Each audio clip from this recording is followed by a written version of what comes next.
Chapter 3 No One Lives Forever. Satomi Masami, First Year, Class D. Part 1.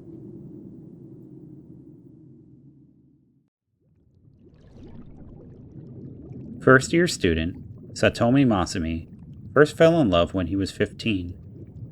Until that point, he had never opened his heart to anyone and simply remained a nice guy to the people around him. Needless to say, this was a major turning point in his life.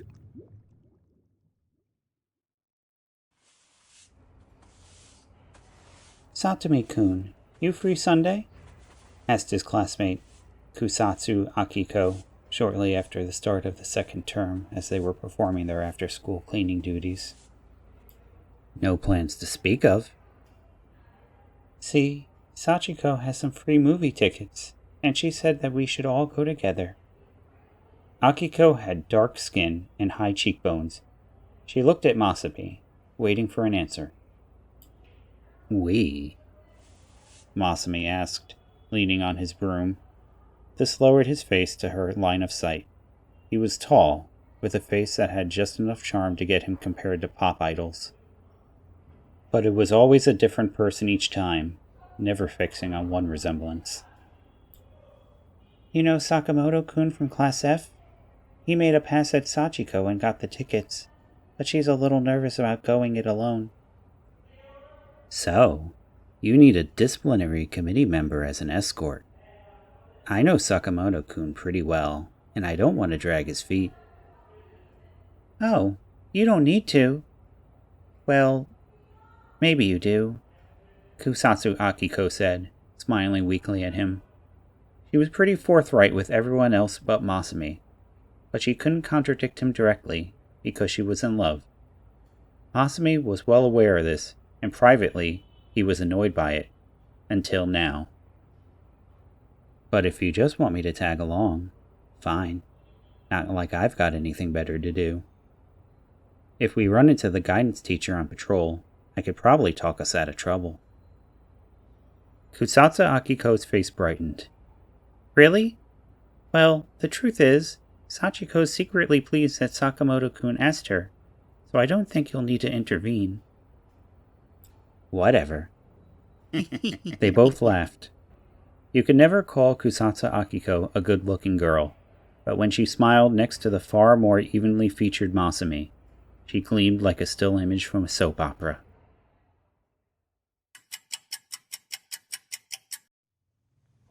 When the four of them met at the station, they appeared to be a very close-knit group. They ran into Masami's senpai on the disciplinary committee, Takeda Keiji, and he took one look at them and asked if they were double dating. So there was clearly a hint of romance in the air.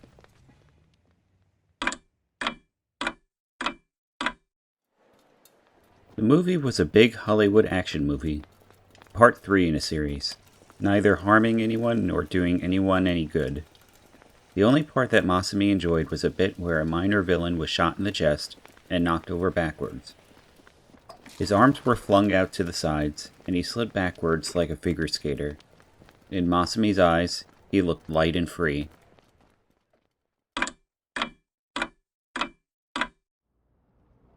They left the theater, and a passing group of teenagers glared at them murderlessly. Walking quickly, faces grim, they all carried bags with large, square lumps inside. Cram school? Asked Noguchi Sachiko, this evening's instigator. I hope we never end up like that. Yeah, Kusatsu Akiko nodded. Masami remembered her letting it slip that she couldn't go to college because her father's company was about to go bankrupt. That's a long time from now. We ought to enjoy ourselves while we can, Sakamoto Jun said, trying to distract Noguchi Sachiko. Yeah, just forget about it. Just live your life. Not like you can live forever, Masami said breezily. Oh look, it's Yurihara from our school, Noguchi Sachiko said, pointing. Yurihara Minako, second year, Class D, was one of the best students in the school, and legend had it that she consistently beat out the other best students at other cram schools on their practice tests. But she didn't look at all like the brainy type. Heck, she didn't even wear glasses. Instead, she had long, straight hair with the kind of shine that no amount of treatment could ever give. It matched her slender face, giving the impression of a Heian-era princess. Yurihara Minako passed by them as they whispered, walking at a slower pace than the other students, and vanished into the cram school. She's so relaxed. You can just see the aura of her genius. You know, she was scouted by some prep schools, right? Sakamoto said, with a knowledgeable expression.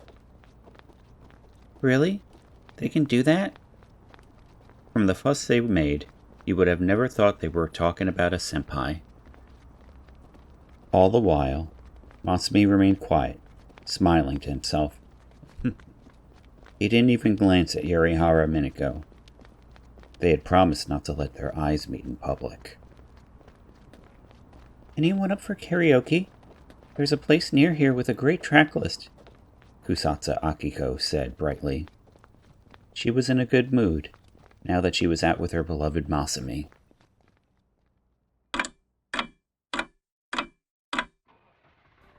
In the karaoke box, Masumi sang easy pop songs. Ones that had been all the rage up until recently, but had passed their peak, and everyone was starting to get sick of them now. He always sang that sort of song at karaoke. He preferred an American band called The Doors, which had broken up ages ago, long before he was born, when the lead singer died of a drug overdose. But he never told anybody. The Doors weren't in a lot of karaoke machines, but he never sang them even if they were. He had a good voice, but since everyone was a little tired of his selections, they never really seemed all that interested. He always applauded other people's performances, never forgetting to keep up appearances.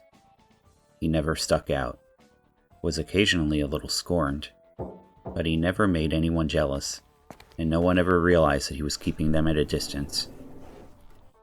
He bought drinks for everyone. He took them directly from the tray when the waiter brought them, and even passed them around himself. He put Kusatsu Akiko's drink in her hands. No one saw him drop a small tablet, about 5 millimeters across, into her cup before he handed it over. Yurihara Minako had synthesized the tablet, and as promised, it quickly dissolved into the Diet Cola. Kusatsu Akiko never noticed a thing.